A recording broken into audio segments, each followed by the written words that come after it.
I pace the wine, and the roll-ups outside only seem to have tobacco in it, so I'm... can I say the time-honoured role of the father of the bride is to do three things. First of all, to give welcome and thanks. Secondly, to talk about the bride as a child. And thirdly, to produce words of wisdom.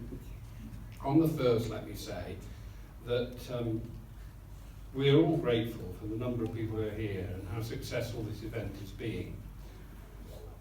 Judith and I also, and I'm sure I speak for Patrick and Sheila, are very pleased to be here with Sam's family, Sue and Olivia, Steve, Lindsay and Scarlett, and his brother Steve, and we hope that these families pull together.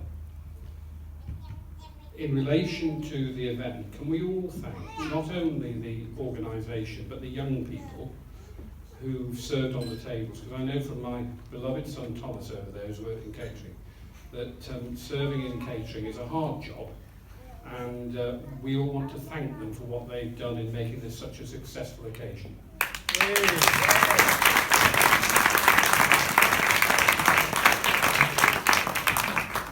In terms of my daughter, can I say that all parents want their children to be happy. And as you've heard already, it's obvious that they are happy.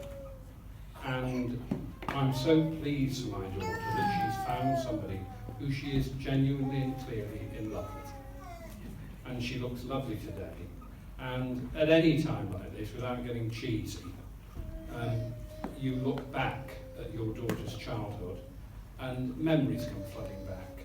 And I am simply delighted that this day has forged a union that is based on love and affection, hard work, and very, very good prospects for the future. In relation to my son-in-law, as he now is, can I say that both Judith and I have rarely met somebody with such exquisite manners, such friendliness and such affection that he's shown to us from the minute he entered our house. And I am delighted to call him my son-in-law. And thirdly, the wisdom. As we sit here and look over there over Rudyard Lake, we really remember that in 1907, thank you for turning the poem over, Judith. In 1907, Rudyard Kipling, not of the cakes, wrote a poem called If. He was named Rudyard because his parents holidayed over there, and the allegation is he was conceived in the hotel on the other side of the lake. He was our poet laureate, died in 1937.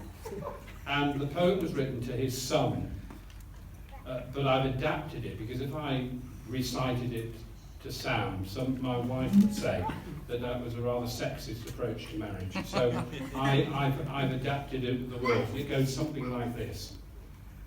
If you can keep your head when all about you are losing theirs and blaming it on you, if you can trust yourselves when all people doubt you and make allowance for your doubting too, if you can wait and not be tired of waiting, and when you go into dreams of fancy, if you can dream and not make dreams your master, if you can think and not make thoughts your aim, if you can meet with triumph and disaster and treat those two impostors just the same, if you can bear to hear the truth you've spoken, twisted by knaves to make a trap for fools, or watch the things you've given your life to broken and build them up with worn-out tools.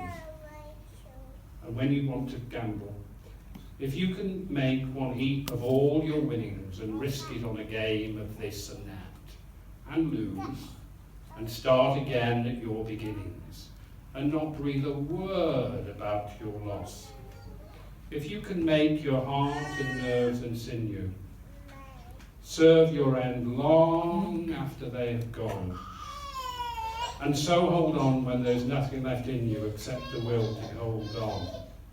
And finally, if you can fill each unfulfilling minute with 60 seconds distance of worth run. And this is the reward. Yours is the world and all that's in it. And what is more, you'll be happy, my children. With those words of Kipling, which the Queen would say in a Christmas broadcast, has stood the test of time. It's the stoical advice of a father to a son, based on empirical or empire's fortitude, and it's the best advice that can be given to a newly married couple, and therefore, with those words and with those sentiments and with all that's been said thus far, but there are speeches still to come, can we be upstanding and toast in the traditional way, the bride and the groom?